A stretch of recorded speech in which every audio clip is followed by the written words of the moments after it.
हाय, मी बासरी. आज आहे गुढीपाडवा. तर तुम्हाला आणि तुमच्या परिवाराला माझ्याकडून आणि माझ्या परिवाराकडून गुढीपाडव्याच्या खूप खूप शुभेच्छा. तर ना, आज सकाळी तसं लवकरच उठलो होतो, कारण सगळी तयारी पूजेची पण करायची होती. पण असं झालं की रात्रभर ना पाऊस चालू होता. त्यामुळे सगळी कामं करायला ना उशीरच झाला आणि पाऊस पण ना थोडा लेटच उघडला. त्यामुळे ना उठून पण काही उपयोग झाला नाही, कारण काहीच तयारी करता नाही आली आणि त्यामुळे सगळ्या कामांना थोडा लेटच झाला होता. आता झाडून तर झालं होतं काढून बाहेरचं, आणि हे इकडं ना कलर टाकायचं चालू होतं.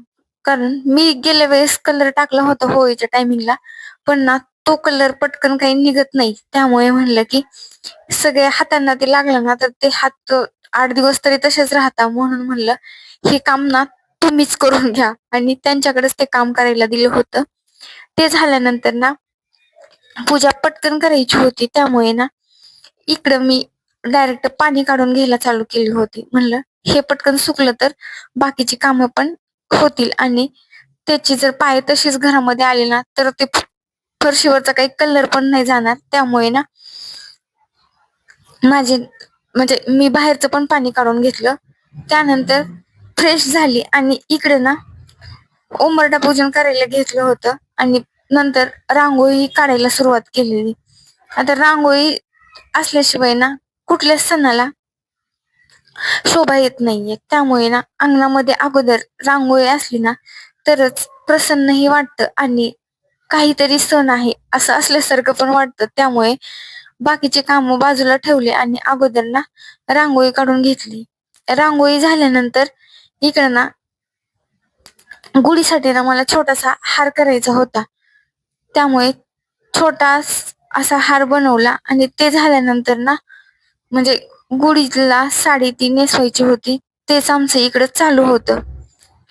आता हे आम्ही ना दोघं मिळून फर्स्ट टाइमच करत होतो, कारण गावाकडे केलेलं पण आम्ही स्वतःनी केलेलं नव्हतं. त्यामुळे थोडं चुकत किंवा थोडं हे करत, पण आम्ही करायचं ठरवलेलं होतं. त्यामुळे ना आमचं इकडं हे चालू झालेलं.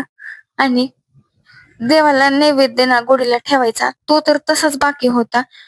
पण म्हणलं की हे ना 7च्या अगोदर करायचं असतं. त्यामुळे ना नैवेद्य आपण नंतर दाखवू आणि अगोदर ना गुढी उभा करून घेऊ. त्यामुळे ना इकडं अगोदर गुढीला साडी घातली, आणि नंतर कडुलिंबाशिवाय ना या सणाला म्हणजे अर्थ नाही असंही म्हणतात. त्यामुळे कडुलिंबाचा पाला अगोदर लावला, आणि नंतर इकडे माझ्याकडे ना कलश होता तांब्याचा, पण तो ना वर भांड्यामध्ये ठेवलेला आणि उशीर होत होता. त्यामुळे ना तो काही काढायला टाइम नाही भेटला. म्हणलं जाऊ दे, हाही नवाच आहे, त्यामुळे याच्यावरच आपण काम भागू. आणि ते झाल्यानंतर ना आज ना साखरेच्या हाराचा आणि याचा मान असतो खोबऱ्याच्या हाराचा, पण मला ना खोबऱ्याचा हार काही भेटलाच नाहीये. त्यामुळे ना आम्ही साखरेचाच हार घालून ना म्हणजे ही पूजा केली होती.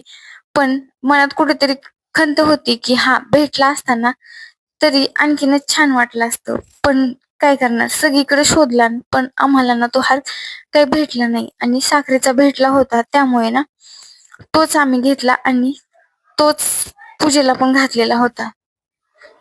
आता ते झाल्यानंतर आतमध्येच आम्ही सगळं करून घेतलं होतं पूजेला, म्हणजे गुढीला साडी ते, पण बाहेर गुढी उभा करायची होती. त्यामुळे बाहेर नेऊन गुढी उभा केली, आणि हे इकडं गुढी उभा करतायत तोपर्यंत म्हणलं की पूजेचं ना ताट आपण सजवायला घेऊत.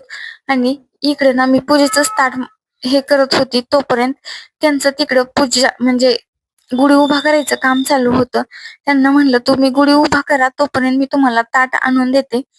आणि ते झाल्यानंतर इकडे ना पूजा झाली, आणि आम्ही ना दोघांनी पण पूजा करून घेतली, आणि नंतर नारळ फोडून घेतलं. आणि यांना वेगळाच आनंद होता की नारळ ना उभं फुटलं म्हणून. आता त्याच्या मागचं तर काही कारण माहिती नाही, पण ऐकलं होतं की चांगलं असतं, म्हणून म्हणलं जाऊ द्यात, काहीतरी चांगलं झालं. आणि पूजा कशी वाटली ती नक्की कमेंट करून सांगा. Bye bye.